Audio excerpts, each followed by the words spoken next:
112টি উপজেলা নির্বাচনের তফসিল চূড়ান্ত করেছেন, যার মধ্যে 21টি উপজেলাতে ইভিএম মেশিনের মাধ্যমে ভোট গ্রহণ অনুষ্ঠিত হবে। বাকিগুলোতে আপনার স্বচ্ছ ব্যালট বাক্স এবং ব্যালট পেপারের মাধ্যমে ভোট গ্রহণ অনুষ্ঠিত হবে।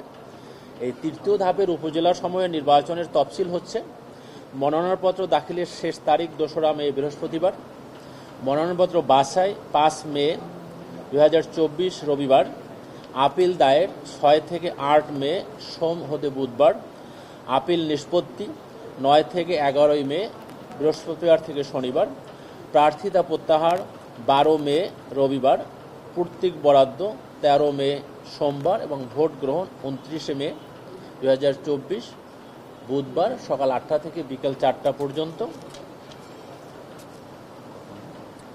এবং প্রতীক বরাদ্দ থেকে ভোট গ্রহণের দিনের মধ্যে পরিচালনার সময় হচ্ছে আমাদের এখানে 16 দিন, তা থেকে 48 ঘন্টা মাইনাস হবে, সেই সময় তারা পাবে।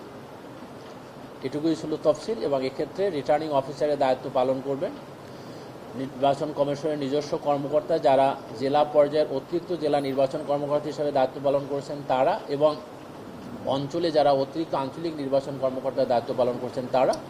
অবশিষ্ট ক্ষেত্রে আমাদের জেলা পর্যায়ের অতিরিক্ত জেলা প্রশাসকদের মধ্য থেকে জেলা প্রশাসক যাদেরকে মনোনীত করবেন তারা। তবে কোনো কর্মী একই কর্মকর্তা একাধিকবার রিটার্নিং অফিসারের দায়িত্ব পালন করবেন না। অর্থাৎ আগে যিনি অতিরিক্ত জেলা প্রশাসক যদি হয়ে থাকেন, তাহলে এবার হয়তো অতিরিক্ত জেলা প্রশাসক রাজস্ব বা অতিরিক্ত জেলা ম্যাজিস্ট্রেট বা অন্য কেউ হবে।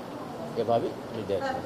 যে বিষয়গুলো পত্রিকায় এসেছেন এটা নিয়ে মাননীয় কমিশন সকালে অনানুষ্ঠানিক বৈঠক করেছেন, সেখানে তারা কিছু সিদ্ধান্ত গ্রহণ করেছেন। যে সিদ্ধান্তগুলো আমরা ইতিমধ্যে বাস্তবায়ন শুরু করেছি।